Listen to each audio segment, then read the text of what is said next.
지난 주일에 이어서 유대인들이 그토록 중시했던 장로들의 전통, 결례를 예수님께서 지적을 하셨습니다.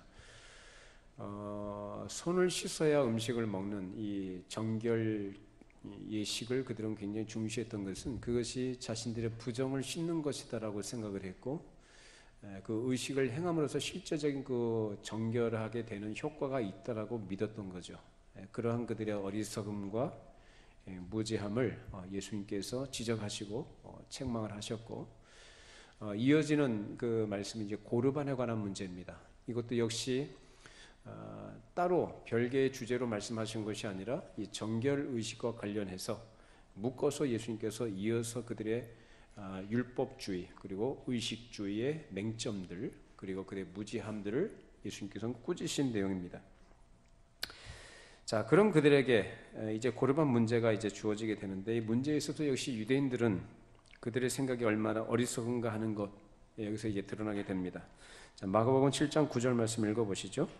또 이르시되 너희가 너희 전통을 지키려고 하나님의 계명을 잘 저버리는도다. 사람의 전통을 지키겠다고 하면서 하나님의 계명은 버린 그들의 행태는 이 형성주의라는 것입니다. 이 형성주의는 자기들이 무엇을 만들어내겠다는 의지를 가지고 어떤 제도를 만들어요. 그 제도를 만드는 것을 가지고 거기에서 결국 나오는 것이 의식주의라는 것이 거기서 파생돼서 나오게 됩니다. 그래서 형성주의가 바로 이제 의식주의에 연결이 되게 되는데, 이 결국은 의식주의가 가장 기본이 되는 하나님의 계명을 무시해 버리는 것입니다. 자, 하나님께서 이스라엘 백성들에게 주신 계명, 대표적으로 십계명으로 알고 있습니다. 자, 십계명은 하나님이 그 백성들에게 주신 삶의 기준입니다. 그리고 하나님의 거룩하신 뜻이 반영되어 드러난 것이 계명이라고 할 수 있습니다. 거기에서 사람에 대해서 지켜야 될 가장 기본적인 제1계명이 뭡니까? 내 부모를 공경하라는 것이죠. 출애굽기 20장 12절 말씀에 내 부모를 공경하라 라는 계명이 주어졌습니다. 자, 그만큼 부모 자식 간의 관계에 있어서 자식의 입장에서 부모를 어떻게 대해야 되는가, 어떻게 부모를 섬겨야 되는가, 그 중요성을 그만큼 강조하신 계명이죠. 그래서 이 계명과 더불어서 이어지는 출애굽기 21장에 보시면 15절 17절 말씀에 엄한 명령이 붙어요. 같이 함께 읽어보시죠. 자기 아버지나 어머니를 치는 자는 반드시 죽일지니라. 자기의 아버지나 어머니를 저주하는 자는 반드시 죽일지니라. 자기 어머니나 아버지나 어머니를 치는 자, 부모를 치는 자, 부모에 대해서 조롱하거나 부모를 욕하는 자들, 저주하는 자 어떻게 하라고 합니까? 죽여라. 사형입니다. 사형. 그만큼 엄중한, 그래서 부모에 대해서 자식이 지켜야 될 기본적인 그 도리가 뭐냐?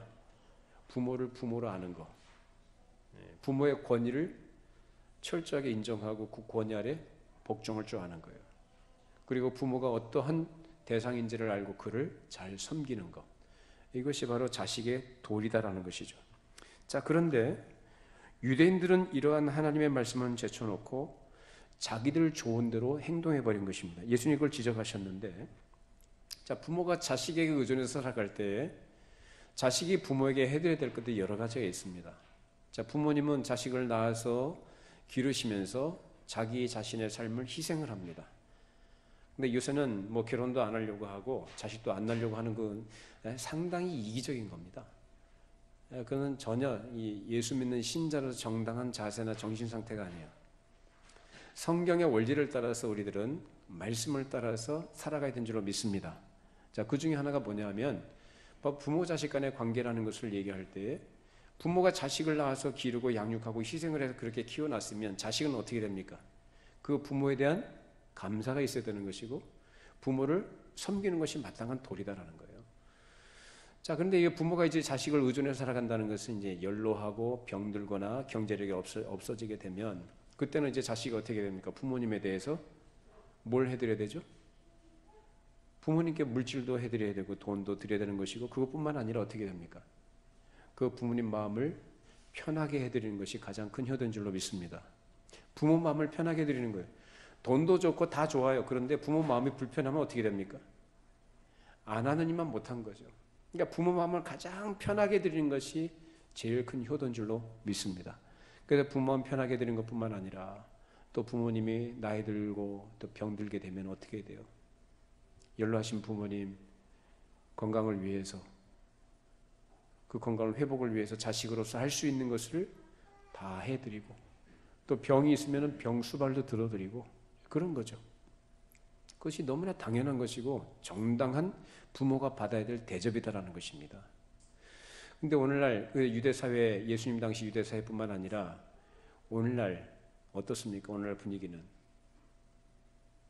갈수록 더 그런 것 같아요. 뭐가 그래요? 부모 알기를 우습게 합니다. 이 세상의 영향, 사상의 영향을 받은 거예요. 세상의 가치관. 그러니까 부모는 어떻게든지 관계없이 자기만 잘 먹고 잘 살면 된다라는 거예요. 그러니까 부모는 이제 늙고 병들고 이제 경제력도 없으니까 뭐 재산이나마 그 정도는 있으면 대접을 받죠. 근데 재산도 없고 경제력도 없고 늙고 병들었어요. 귀찮은 거죠. 그래서 이러한 생각들과 이러한 태도들이, 부모를 경시하는 이런 풍조들이 이 사회에 지금 만연해 가고 있다는 것입니다. 근데 오늘날의 문제뿐만 아니라 지금 예수님께서 지적하신 것처럼 당시 유대사회 2000년 전에도 그런 풍조들이 있었다는 거죠. 어디에요? 자칭 하나님의 백성이라 자처하는 유대사회에, 더군다나 하나님의 계명을 자랑하는 그들, 그 계명을 가지고 있다고 자부하는 그들, 그 계명의 가르침마저도 그들은 무시하고 살았다는 거죠. 그걸 예수님이 지적하신 거예요. 자, 그러면 이 사람들이 했던 것이 뭐냐? 이제 고르반이라고 하는 것인데, 이것이 민수기 30장에 나와요. 같이 함께 읽어보시죠.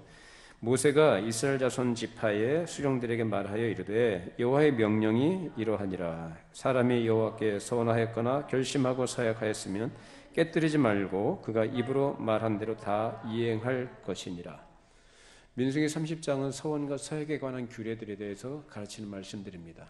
사람의 상황에 따라서 어떻게 해야 된다는 것을 말씀하고 있는데, 서약이나 서원은 어떤 의미입니까? 사람이 하나님 앞에 뭘 어떻게 하겠다라고 마음에 결심하거나 하나님께 그렇게 약속을 하는 내용들이 있잖아요. 그러면 어떻게 된다는 거예요? 그걸 지켜야 돼요? 말아야 돼요? 깨뜨리지 말고 반드시 이행하라. 왜? 그 입으로 말한 대로 하라, 그 말입니다. 그만큼 이 서약과 이 서원이라는 것은 하나님 앞에 반드시 지켜야 될 엄중한 규례인 것입니다. 여기서 이제 이 사람들이 고르반이라는 사상을 얻어냈는데, 이 고르반이라는 말은 하나님께 드리는 예물이라는 뜻입니다. 그래서 유대인들은 하나님께 자기의 재산을 헌납하기로 서약을 했으면은 그 서약한 것 때문에 이제 부모를 물질적으로 봉양해야 되는 책임을 면제받았습니다. 뭘 드렸습니까? 누구한테? 하나님께 자기 재산을 헌납하기로 서약을 했으니까 누구 거예요, 이건? 부모 거예요? 하나님 거예요? 하나님 거다라는 거죠. 그래서 자기가 부모님께 드려야 될 것을 부모보다는 하나님 앞에 드리는 것이 우선적으로 할 만한 일이라고 생각한 경우에 어떻게 했느냐? 아, 이제 고르반 됐다라고 선언합니다. 뭘로 선언해요? 자기 입으로 선언하는 거예요. 고르반 됐다라고 선언해요. 근데 이 서약의 교묘한 점은 재산을 언제 바치느냐는 명시가 되지 않는다는 거예요. 재밌죠? 언제까지 뭘 어떻게 하겠다라고 날짜가 명시가 안 된다는 거예요. 그러면 자기가 고르반 됐다라고 이렇게 선언을 하면 그 순간부터 누구께? 하나님께 바쳐지게 된 것으로서 부모를 봉양해야 되는 책임은 면제가 되는 것이고, 그리고 하나님께 바쳤다라는 선언으로서 하나님께 바친 것으로 생색을 내면서 언제 바칠지도 모르지만 그 바쳐질 때까지는 뭐예요? 자기가 잘 먹고 살아가는 아주 교묘한 속임수였습니다. 이것이 바로 고르반이라는 형태로 당시 유대인들에게 자행됐던 눈 가리고 아웅하는 속임수였던 것이죠. 그걸 예수님께서 신랄하게 지적하신 겁니다. 자, 마가복음 7장 11절 13절. 너희는 이르되 사람이 아버지에게나 어머니에게나 말하기를 내가 드려 유익하게 할 것이 고르반 곧 하나님께 드림이 되었다고 하기만 하면 그만이라 하고 자기 아버지나 어머니에게 다시 아무것도 하여 드리기를 허락하지 아니하여 너희가 전한 전통으로 하나님의 말씀을 폐하며 또 이 같은 일을 많이 행하느니라 하시고. 하나님께 자식이 부모님께 드려야 될 것을 가지고 하나님께 드림이 됐다라고 하기만 하면 그것에 대해서는 부모가 손대지도 못하고 요구할 수도 없게 되는 겁니다. 또 그렇게 하도록 허락하지 않습니다. 누가 허락하지 않아요? 이거 가르친 사람들이 누구예요? 서기관들이요. 서기관들이 허락하지 않는다는 거예요. 어떤 자식이 고르반 됐다고 했지만 자기 부모에게 자기가 할 도리 그것을 하지 못한 것에 대해서 후회가 돼가지고 나중에라도 고르반 됐다라고 선언을 했지만 자기 부모 형편을 보니까 부모님이 병도 드셨고 삶의 형편이 어려워요. 그래서 고르반 됐다고 내가 선언했지만 이것을 다시 물을 수는 없는가? 그래서 이걸 부모님께 좀 나눠드리고 싶은 마음이 생긴단 말이에요. 나중에 그걸 가지고 누구한테 가서 물어보느냐 하면 서기관한테 가서 물어봐요. 그래도 그나마 자식은 후회감이 좀 있어서 부모님이 치근하게 여겨지고 부모를 좀 섬기고 싶어서 그렇게 하고 싶은데 누가 허락하지 않는 거예요? 서기관이 허락하지. 왜 안 해요? 서기관이. 장로들의 전통이다. 누구든지 하나님께 받침이 된 것에 대해서는 손 못 댄다라는 거예요. 물론 이것이 우선적으로 하나님께 드린다, 그 하나님께 바쳐진 것이다라는 거 정당하죠. 사람이 손 못 대는 건 당연한 거예요. 자, 그런데 그걸 뭘로 악용을 하는 거죠? 그 하나님께 바쳐진 것을 손 안 대는 것 자체가 나쁜, 손 못 댄다는 것 자체가 잘못되거나 틀린 게 아니라 뭐가 잘못된 거예요? 악용하는 거죠. 자기 욕심을 채우는 수단으로 악용하는 거예요. 이 사람들은 실제로 그걸 성전에 갖다 바친 게 아니고 그냥 고르반이라고 말만 한 거예요. 재산 지금 누구한테 있어요? 자기한테 있어요. 여러분 사도행전에 보면 아나니아와 삽비라가 그 자기 밭을 팔아가지고 베드로 앞에 갖다 바치죠. 갖다 주죠. 근데 그거 다 갖다 주지 않고 어떻게 해요? 일부만 갖다 줘요. 그리고 이게 전부다라고 해서 이제 죽임을 당했는데 그때 베드로가 한 말이 있어요. 야, 그 팔기 전에 그 밭이 너의 재산인 건 내 것 아니냐? 네 마음대로 할 수 없는 것이더냐라는 거예요. 마찬가지로 아나니아와 삽비라가 재산을 자기 마음대로 할 수 있었듯이 이 사람도, 즉 고르반이라고 말했던 사람도 누구 마음대로 할 수 있어요? 자기 마음대로 할 수 있는 상태에 있다라는 거예요. 근데 뭐라고요? 무슨 명분? 하나님께 바쳤다라는 명분. 그것에 의해서 어떤 것도 손대지 못하는 절대화. 그것으로 자기 욕심을 채워나가는 그런 일들을 했던 것입니다.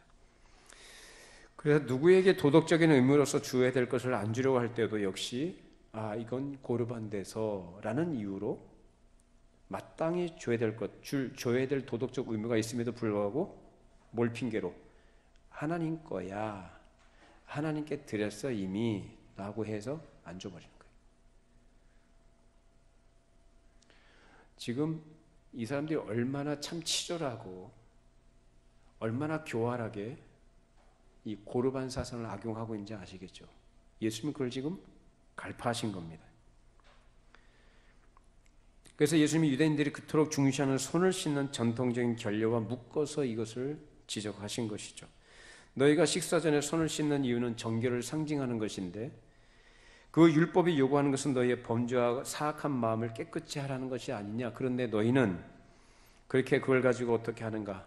부모를 속이고 하나님을 속이고 이웃을 속이고 있지 않느냐. 너희가 율법을 지킨다고 하면서도 그 율법을 가지고 지금 누구를 공격하느냐? 나를 공격하고 있지 않느냐. 너희 마음을 봐라. 너희 상태를 봐라. 너희 꼬라지를 봐라. 그거예요. 너희는 지금 그런 짓들을 자행하고 있으면서 어떻게 그 율법을 가지고 나를 갖다 공격하느냐. 내 제자들이 손 씻지 않고 음식을 먹은 것을 가지고 공격해? 너희들 꼬라지는 어떤데? 라고 예수님께서 책망하신 거예요. 그러면 율법의 진정한 뜻에 대해서 예수님 뭐라고 말씀하셨는가? 마태복음 22장 35절 40절 말씀 읽어보시죠. 그 중에 한 율법사가 예수를 시험하여 묻되 선생님 율법 중에서 어느 계명이 크니까? 예수께서 이르시되 내 마음을 다하고 목숨을 다하고 뜻을 다하여 주 너의 하나님을 사랑하라 하셨으니 이것이 크고 첫째 되는 계명이요 둘째도 그와 같으니 내 이웃을 내 자신같이 사랑하라 하셨으니 이 두 계명이 온 율법과 선자의 강령이니라.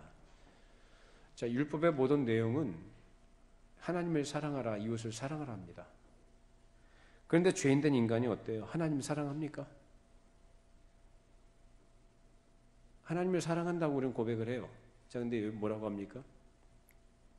하나님께서 원하신 것은 온전한 것이고 완전한 걸 원하셔요. 마음을 다하고 뜻을 다하고 성품을 다하고 목숨을 다해서 하나님을 사랑해라. 근데 죄인된 인간이 그렇게 하나님을 사랑합니까? 이웃은요? 말이 좋아서 이웃 사랑이지 성경에 말하는 바에 내 몸같이 사랑하라고 하시는데 과연 그렇게 이웃을 사랑하는가라는 거예요. 하나님 사랑하지 않아요. 이웃을 사랑하지 않아요. 누구 사랑해요? 자기 사랑하죠. 자기. 아주 지독하게 자기만 사랑하죠. 사람은 그게 이기적이다라는 겁니다. 자기를 사랑해서 하나님의 영광도 가리고 불순종하고 이웃을 속이거나 해치면서까지 자기의 이익을 구하는 것이 바로 인간의 부패된 죄악된 본성입니다. 그래서 오늘 본문 마가복음 7장에 등장한 이 말씀은 당시 율법을 가지고 하나님의 백성이라 자랑하는 이스라엘 백성들을 향한 꾸중이었던 것이고 오늘날도 마찬가지 하나님의 백성으로 자처하고 하나님을 섬긴다는 성도들에게도 우리가 참다운 신앙을 소유하고 있는가라는, 그래서 자신의 신앙을 무엇으로 점검해야 하는가를 가르치는 말씀인 것입니다. 자, 예레미야 7장 1절 7절 말씀 보시죠. 여호와께로부터 예레미야에게 말씀이 임하니라. 이르시되 너는 여호와의 집 문에 서서 이 말을 선포하여 이르기를 여호와께 예배하러 이 문으로 들어가는 유다 사람들아, 여호와의 말씀을 들으라. 만군의 여호와 이스라엘 하나님께서 이와 같이 말씀하시되 너희 길과 행위를 바르게 하라.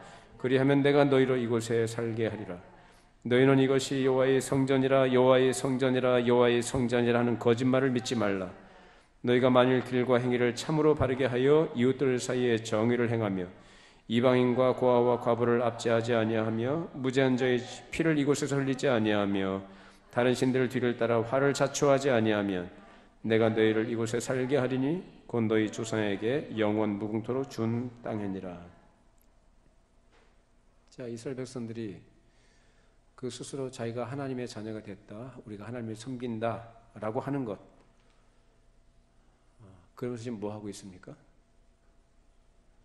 자기들 율법을 가지고 있는 것으로, 자기들 성전을 지은 것으로, 성전에서 예배하는 것으로, 이방인들은 가지지 못한 것, 이방인들은 하지 않는 것, 그걸 가지고 자기를 확인합니다. 그걸 하나님의 백성된 표다라고 이렇게 생각한 거죠. 이것을 오늘날식으로 얘기하자면 신앙인이라는 표가 뭐냐라는 겁니다. 자, 이스라엘 백성들은 율법을 가진 것이 신앙인의 표다라고 했어요. 그것이 하나님의 자녀라는 표라고 생각했는데, 그래서 그들은 정성을 다해서 성전을 지었던 것이고 그것으로 자신들은 하나님의 백성으로서 해야 될 일을 다 했다라고 만족해하고 있었습니다. 그걸 예레미야 선지자를 통해서 꾸중하신 겁니다. 너희들이 하나님의 백성이냐? 그런데 너희 뭐 하고 있냐? 이방인, 고아와 과부를 너희들 뭐 하고 있냐? 압제하고 있지 않느냐? 이방인들에 대해서는 뭐 개나 돼지로 취급하면서 자기들만 선민이고 자기들은 거룩한 하나님의 백성이라고 하면서 이방인들은 뭘로 여겨요? 지옥의 땔감이라고 손가락질하고 저주하고 있습니다. 우리는 너희들과 달라라는 거예요. 너희들은 율법 없지? 우리는 율법 받았어. 너희들은 하나님의 말씀 못 들었지? 우린 들었어. 그걸로 자기들과 다른 사람들을 구별하기를 좋아했던 것입니다. 우리가 언제나 주의해야 되는 것은 신앙이라는 것을 명분과 형태로 갖추고 그것을 지키고 있는 그 자체가 우리가 하나님을 섬기는 신앙이 아니다라는 것입니다. 근데 우리 많이 속습니다. 실제로. 아닌 것 같은데 우리가 그 일을 하고 있다 이 말이에요. 자, 우리가 주일에 주일 성수하는 것, 뭐 당연한 건데, 주일 성수하는 것, 또 우리가 날마다 읽는 그 성경 읽는 것이든지, 또 기도 생활이든지 이런 것들입니다. 하는 것으로 스스로 만족하는, 자기를 확인하는 이런 일들이 우리가 은연 중에 우리가 속고 있는 어떤 부분일 수 있다는 겁니다. 정작 성경 읽으면은, 성경 왜 읽어요? 하나님의 뜻이 무엇인지 알고 그 뜻에 순종하고자 해서 읽는 것이 성경 읽는 거죠. 난 성경을 몇 장 읽었고 얼마나 많은 것을 알고 있고, 그것을 자기를 드러내고 치장하기 시작하면 그게 바로 이거예요. 유대인들. 기도 왜 하는 거죠? 어떤 분은 기도 오래 하십니다. 물론 깊이 하나님과 교제하시고 깊이 하나님과 교제할수록 또 하나님의 은혜를 풍성히 누리죠. 근데 기도했으면 누굴 닮아야 됩니까? 네? 기도가 뭐죠? 내가 원하는 것을 얻어내는 수단이고 방법입니까? 뭐 기도가 무슨 알라딘의 램프 같은 거예요? 하나님께 자꾸 구하면서 자기 소원 성취하는 게 기도예요?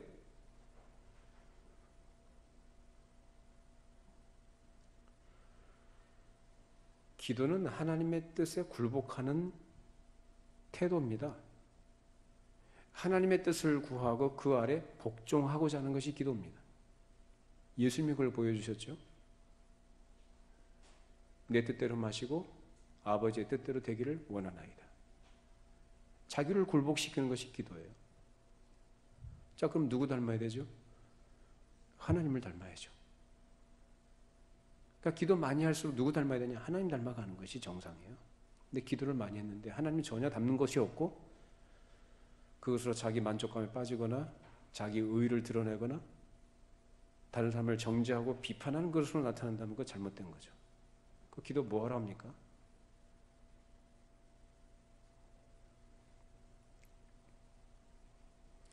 우리가 진실하게 하나님을 믿고 따른다고 한다면 그 궁극적인 자리, 즉 하나님을 사랑하고 이웃을 사랑하는 자리까지 와야 되는 것이고, 그것으로 자기의 신앙을 점검해 봐야 되는 겁니다. 내가 과연 하나님을 진실하게 사랑하냐? 내가 이웃을 사랑하는 것으로 그것이 나에게 드러난 표가 되느냐라는 거예요.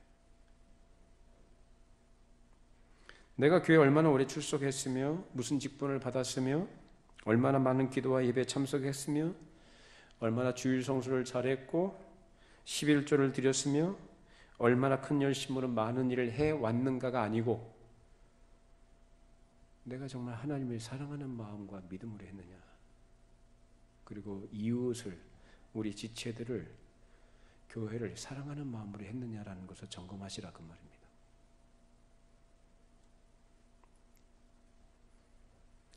사람이 자기를 사랑하게 되면은 그것 때문에 필연적으로 뭐가 나오게 되냐면, 나를 사랑하니까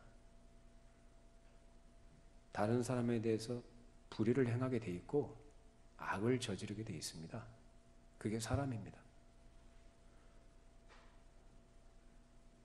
그래서 예수 믿는 사람은, 예수 믿는 성도들은 그렇게 안 되게끔 되도록 요구받아요. 우리가 또 그렇게 되어지도록 은혜를 구하고 애를 써야 합니다. 왜? 우리 안에 부패한 죄인의 본성이 있잖아요. 여러분 자신을 사랑하죠. 이웃을 내 몸처럼 사랑하지 않아요. 하나님을 사랑하지만 마음을 다해, 뜻을 다해, 목숨을 다해 사랑하지 않아요.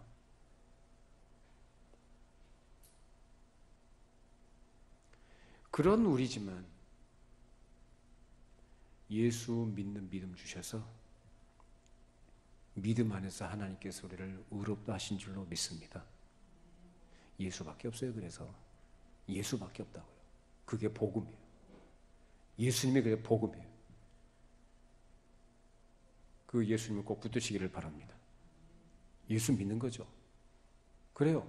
우린 지난 한 주간 살아오면서도 오늘 예수님께서 이 유대인들에 대해서 지적하시고 책망하신 이런 내용들 못지않게 우리의 가운데도 그런 모습이 어떤 부분에 나타났을 것이고 있었을 것입니다. 이 말씀은 그래서 우리를 비춰보는 거울과 같은 것이고 우리 안에 감추고 있는 것을 드러내는 것이고 우리를 하여금 깨우치게 하셔서 하나님 앞에 정직한 마음으로 서게 하실 말씀인 줄로 믿습니다.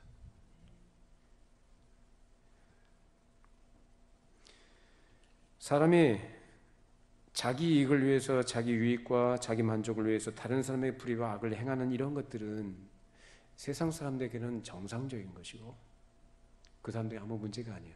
그건 상식이에요. 그죠?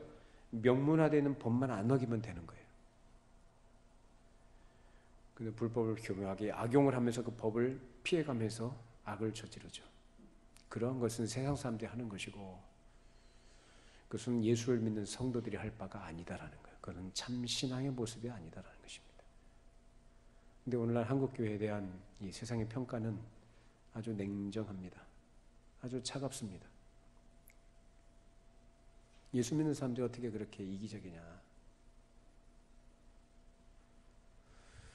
예수 믿는 사람들은 뭐 기독교는 사랑의 종교라고 하지 않느냐.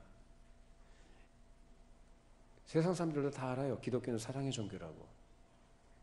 근데 예수 믿는 사람들이 그렇게 이기적이고 자기만 아냐라는 거예요.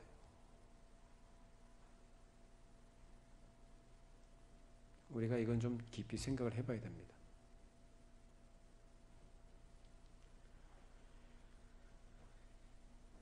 예수님 당시뿐만 아니라 구약시대에 예레미야 선지자가 활동했던 그 당시에도 이스라엘 백성들을 향해서 하나님께서 그것을 지적하시고 책망하셨던 것입니다. 자, 이어서 7장 21절 26절을 보시죠.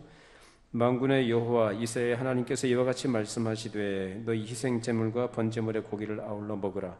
사실은 내가 너희 조상들을 애굽 땅에서 인도해낸 날에 번제나 희생에 대하여 말하지 아니하며 명령하지 아니하고 오직 내가 이것을 그들에게 명령하여 이르기를 너희는 내 목소리를 들으라. 그리하면 나는 너희의 하나님이 되겠고 너희는 내 백성이 되리라. 너희는 내가 명령한 모든 길로 걸어가라. 그리하면 복을 받으리라 하였으나 그들이 순종하지 아니하며 귀를 기울이지도 아니하고 자신들의 악한 마음에 꾀와 완악한 대로 행하여 그 등을 내게로 돌리고 그 얼굴을 향하지 아니하였으며 너희 조상들이 애굽 땅에서 나온 날부터 오늘까지 내가 내 종 선지자들을 너희에게 보내되 끊임없이 보내었으나 너희가 나에게 순종하지 아니하며 귀를 기울이지 아니하고 목을 굳게 하여 너희 조상들보다 악을 더 행하였느니라.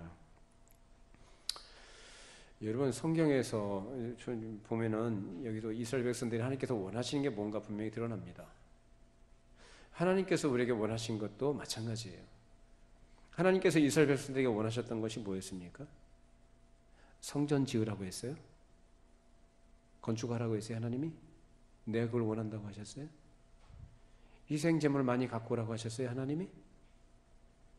돈 많이 갖다 바치라고 하셨어요 하나님이?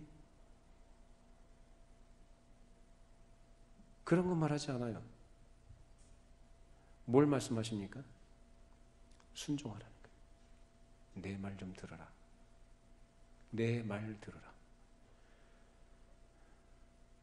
사람이 얼마나 목이 곧은 자들인지 오늘 여기도 그 말씀이 나와요. 모세도 그렇게 이스라엘 백성들의 평가를 그렇게 했죠. 너희는 목이 곧은 백성이다. 아주 40년 동안 지긋지긋하게 말 안 듣고 그렇게 고집을 부리고 완고한 그런 죄인들을 향한 모세의 평가가 너희는 목이 곧은 백성들이다. 예레미야 선지자를 통해서 같은 말씀하십니다. 내가 너희들에게 부지런히 내 종 선지자들을 보냈지만 너희들이 말 들었다 안 들었다? 안 들었다. 선지자 말 안 들어요. 선지자가 자기 말하는 사람이 아니라 누구 말씀 전하는 사람이에요? 하나님 말씀 전하는 사람들이죠. 하나님께서 직접 말씀하시기도 하지만 하나님께서는 그 종들을 보내서 말씀하시거든요.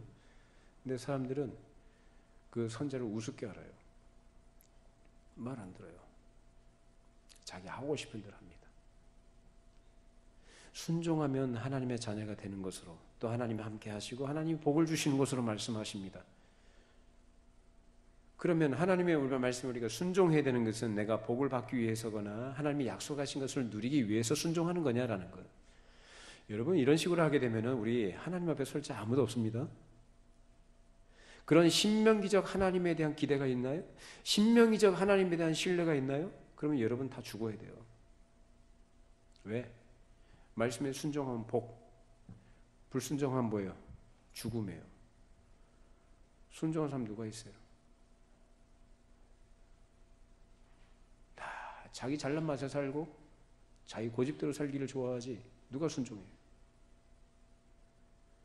여러분 신명기적 하나님에 대해서 여러분 순종한 복 자꾸 그런 거 좋아하지 마세요. 그거 좋아하는 사람은 불순종하는 사람들이 다 보면은 죽어야 돼 다.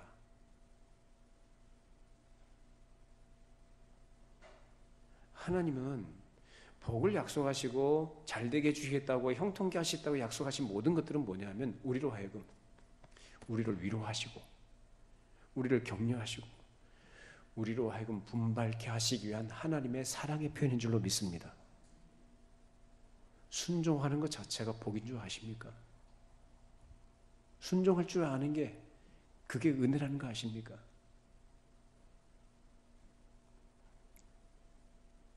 순종하는 게 복이라는 걸 아시기를 바랍니다. 근데 이스라엘 백성은 그거 못해요. 못해요. 계속 불순종합니다. 그러면서 그들은 몇 가지 율법 의식과 어떤 조항들을 지키는 것으로 자신들은 하나님의 백성이요 자신들이 할 일 다 했다고 자랑하면서 하나님께 그 몇 가지 한 것 가지고 복을 받을 것이라고 기대를 한 거예요. 얼마나 하나님 보시고 얼마나 참 마음이 그러시겠어요. 하나님이.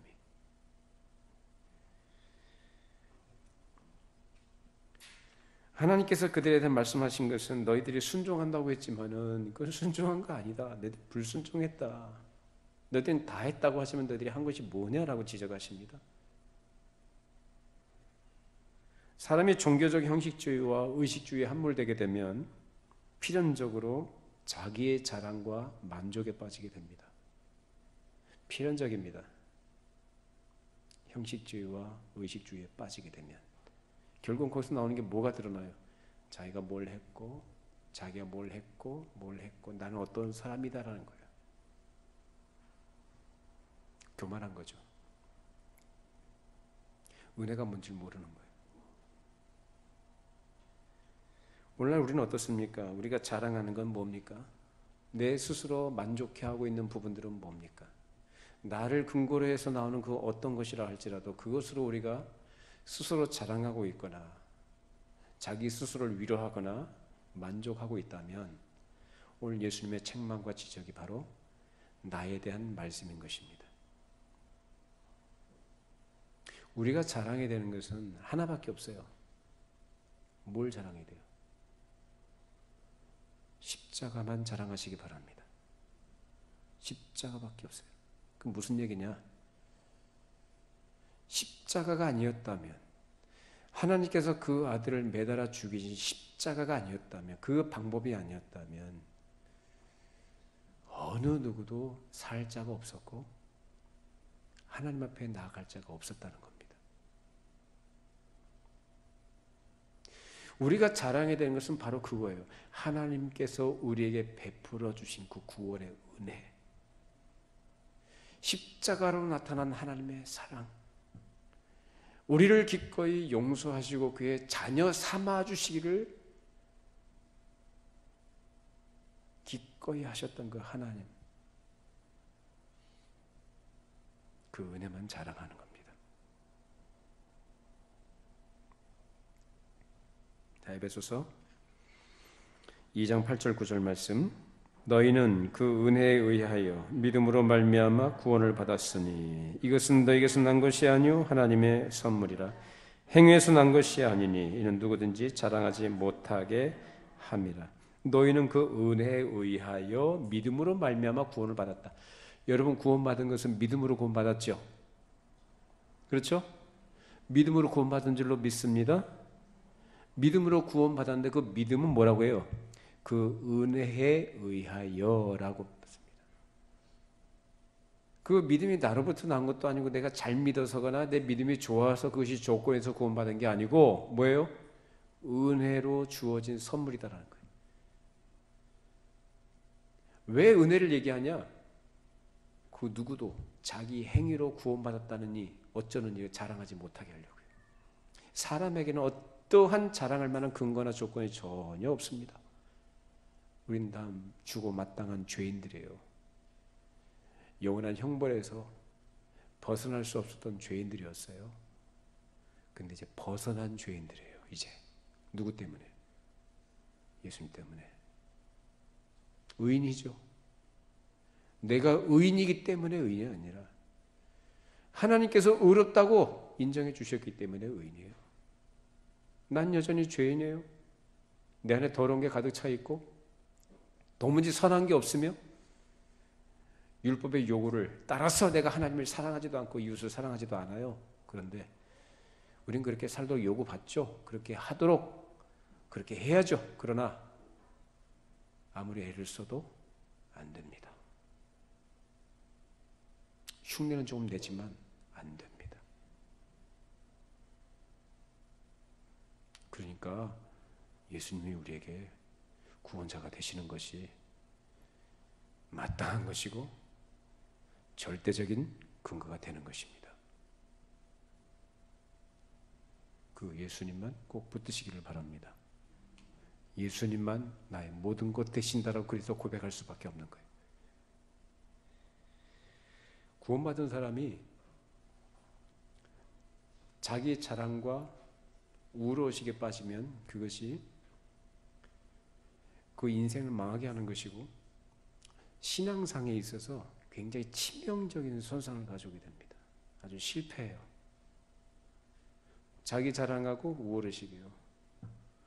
참 아주 고질병인데요. 아주 지독한 병입니다. 사람이 가지고 있는 지독한 병. 자기 자랑, 우월감. 어떤 사람이 자랑하고 우월감을 가져요? 아무것도 안 하거나 못하는 사람은 그런 거 없어요. 그죠? 근데 누가?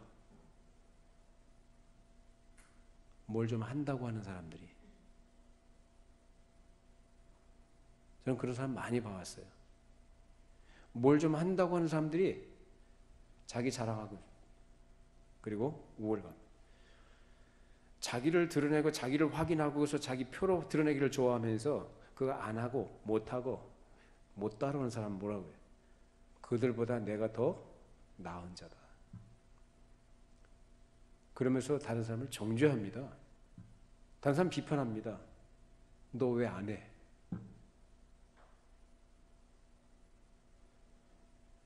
이게 우리 예수 믿는 신자들 가운데 참으로 조심해야 될 병폐입니다. 이런 것 때문에 넘어진 사람이 굉장히 많아요. 자기 신앙과 자기 믿음에 자기 영혼에 얼마나 치명상을 입히는지도 그것도 모르고 그 길을 쫓아가는 사람들이 많아요. 항상 우리 명심하시기 바랍니다. 내가 무엇을 지키고 무엇을 행한 것으로 자기 스스로를 갖다 의롭다고 생각하는 것으로 자기가 신자된 표라고 자랑하지 마시기를 바랍니다.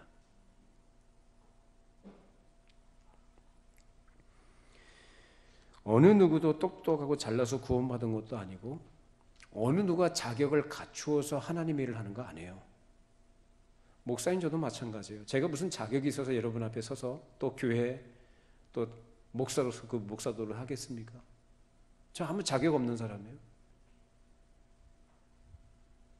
정말 하나님께서 원하시면 하나님께서 허락하신다면 직업이라는 내려놓고 싶어요?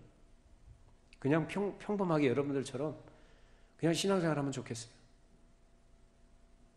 감당하기가 너무 힘들어서.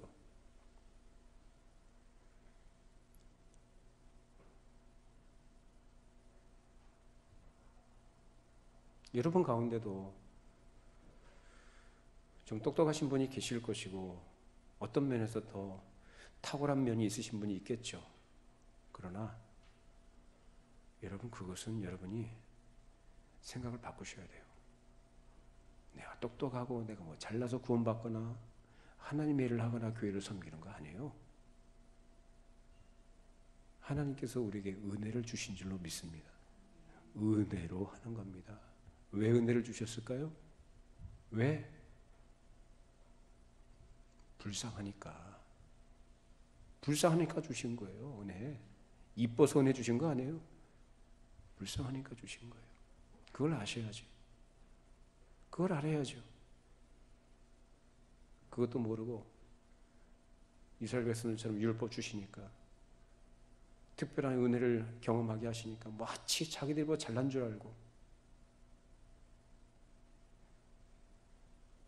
사람의 은혜를 알면 마땅히 감사와 기쁨으로 하나님의 뜻을 따라 살아가야 합니다. 예레미야를 통해서 하나님께서 이스라엘 백성들의 책망하신 것, 너희들 순종하지 않았다, 내 말 안 들었다, 그 말씀 무슨 말인가요? 너희가 은혜를 아느냐? 이 사람들이 은혜를 아는 사람들이 모르는 사람들이에요. 모르는 사람들이에요. 우월의식, 자기 자랑. 오늘날 예수 믿는 성도들의 모습, 그런 가운데 그런 모습들이 있다라는 거예요.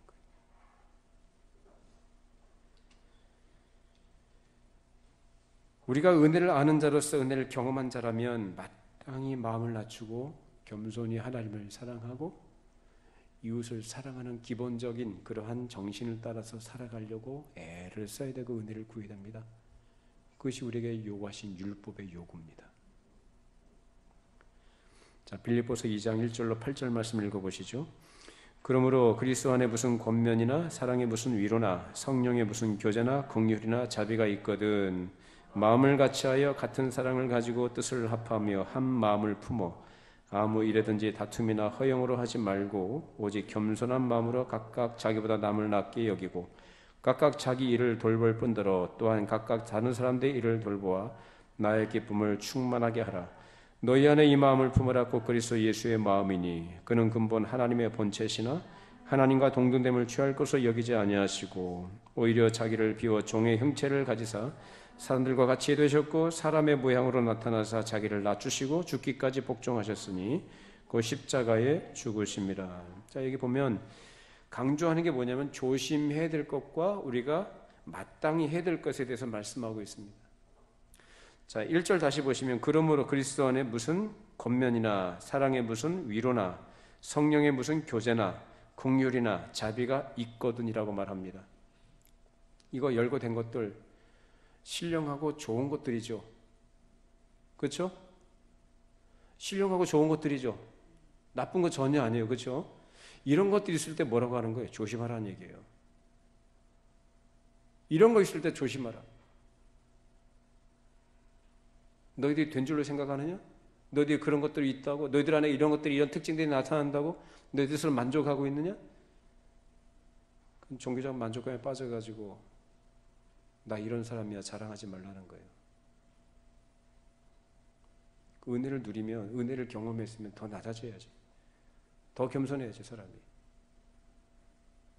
그 은혜를 경험하지 못한 사람들, 이러한 신령한 내용들이 뭔지를 아직 모르는 사람들에 대해서 우월의식을 가지거나 차별하거나 멸시하는 것들은 이거 뭐가 뭔지 모르는 거예요. 조심해야 하는 거예요. 종교적인 명분과 형태를 가지고 있다고 해서 그것으로 만족하거나 교만하지 말라는 겁니다. 그보다 더 중요한 게 뭐냐? 겸손이라는 거예요. 누가 겸손하셨어요? 예수님이죠. 예수님은 뭐가 모자라서 겸손하시나요? 아니요. 다 가지신 분이시고 가장 높으신 분이었고요. 모자람이 없으신 분이에요. 완전하신 분이에요. 근데 그분이 겸손하셨다고요. 그 겸손 때문에 우리가 산 거예요. 각각 다른 사람이 나보다 더 나은 분이다. 내가 더 못났다. 그렇게 생각하면 문제가 안 생겨요. 그런데 내가 너보다 나아. 내가 당신보다 더 나은 사람이야. 이런 생각이 의식 중에 있으니까 말도 함부로 하는 것이고 이웃에 대한 태도가 아주 교만한 태도로 나오는 거예요. 아니 은혜를 경험했고 구원받았다고 하는 사람들이 그런 태도를 난 이런 것들은 하나님의 백성으로서 성도로서 할 바가 못 된다라는 거예요. 그래서 2절 말씀이 뭐라고 합니까? 5절 말씀이 뭐라고 그래요? 너희 안에 이 마음을 품으라. 곧 그리스도 예수의 마음이니. 이거 뭐 듣기 좋으라고 하는 소리 아닙니다. 너희 안에 이 마음을 품으라. 그리스도 예수의 마음이니. 그러니까 그 예수님의 마음이 뭐냐라는 거예요. 그는 하나님과 동등되시지만 동등됨을 취할 것으로 여기지 아니하셨다라는 거예요. 삼위 하나님 중에 제2위 격인 성자 예수님께서 영광과 권능이 동등하신 그분이 뭐예요? 그걸 취할 것을 여기지 않으시고 오히려 그걸 뭐예요? 다 내려놓으시고 포기하시고 종의 형체를 가져 사람들과 같이 되셨다. 이 땅에 죄인된 모습으로 오셨어요. 죄가 없으신 분이 죄인된 모습으로 기꺼이 낮아지셨고 하나님께서 만드신 이 피조세계 질서 속에 자신이 들어오셨다라는 거예요. 그게 뭐가 좋겠어요? 창조주께서. 그렇게 하면서 자기가 구원해야 될 대상인 죄인들에 의해서 그 사람들에 의해서 죽임을 당하십니다. 죽기까지 복종하셨다. 십자가에 죽으셨다라고 말합니다. 예수님께서 그렇게 하셨기 때문에 그 십자가의 길을 통과하셨기 때문에 우리가 그 뒤를 따라가는 사람이 된 겁니다. 예수님이 십자가를 지셨기 때문에 그 십자가의 공로 때문에 우리가 하나님 앞에 나아갈 수 있게 된 겁니다. 우리가 뭘 자랑해야 되겠어요? 우리의 어떠함이 아닌 우리 주님의 어떠하심을 자랑하시기 바랍니다. 그것이 주님을 따라가는 자들이고 예수를 믿는 자들이고 소위 말하는 성도들의 삶이다라는 겁니다. 그 자랑하지 말라는 거예요. 도무지 무슨 학교를 나왔고 무슨 회사를 다니며 무슨 뭘 사업체 무슨 성공을 했으며 뭐 자녀들이 어떻고 뭐 또 저떻고 자랑하지 말라는 거예요. 우리 교회가 뭐 개혁주의계라고 좋은 의미에서 그것에 감사하는 마음으로 그런 은혜를 우리가 자랑하고 드러내는 것은 좋아요. 그러나 내가 교리를 알고 있으며 성경의 바른 도리가 무엇인지를 깨달았고 나는 그 길을 걸어가고 있어. 너 모르지. 뭐 이거 똑같은 길을 가는 거예요. 유대인들하고. 그거 알면 더 겸손해져야 되는 거예요. 감사할 줄 알아야 되는 것이고 다른 사람은 어떻게 봐야 돼요? 불쌍히 여기는 거죠. 질시하거나 멸시하거나 차별하는 게 아니라 불쌍히 여기는 거죠. 긍휼히 여기는 거죠. 그리고 그들을 위해서 내가 할 수 있는 것이 뭘까를 생각하면서 도움을 줄 수 있는 손길을 내미는 것입니다. 그것이 성경이 우리에게 원하는 요구되는 신자된 삶이다라는 것입니다.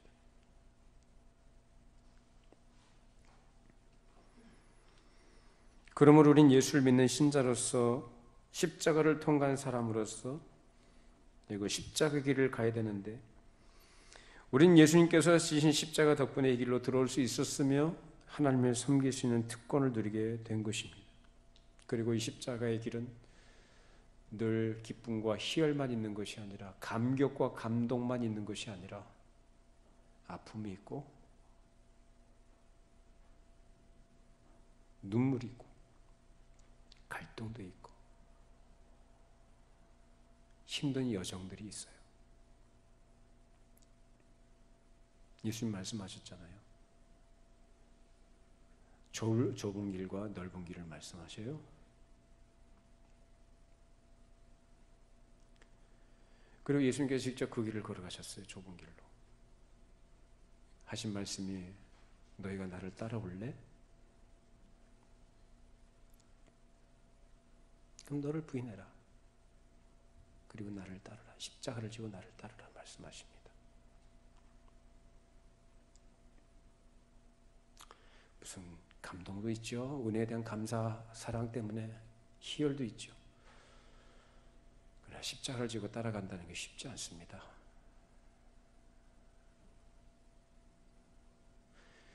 눈물을 흘려야 되고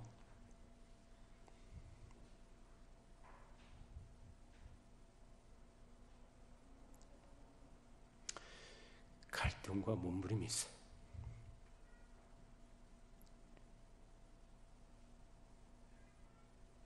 그러나 그 길이 참된 생명의 길이고 영광된 길인 줄로 믿습니다. 그것이 하나님의 약속이고 그 약속이 우리에게 위로와 소망이 되는 것입니다. 하나님께서 우리를 부르시는 그날까지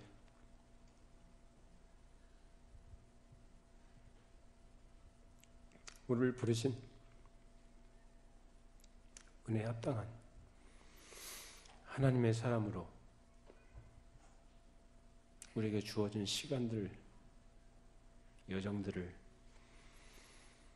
믿음으로써 잘 감내하시기를 바랍니다. 기도하겠습니다.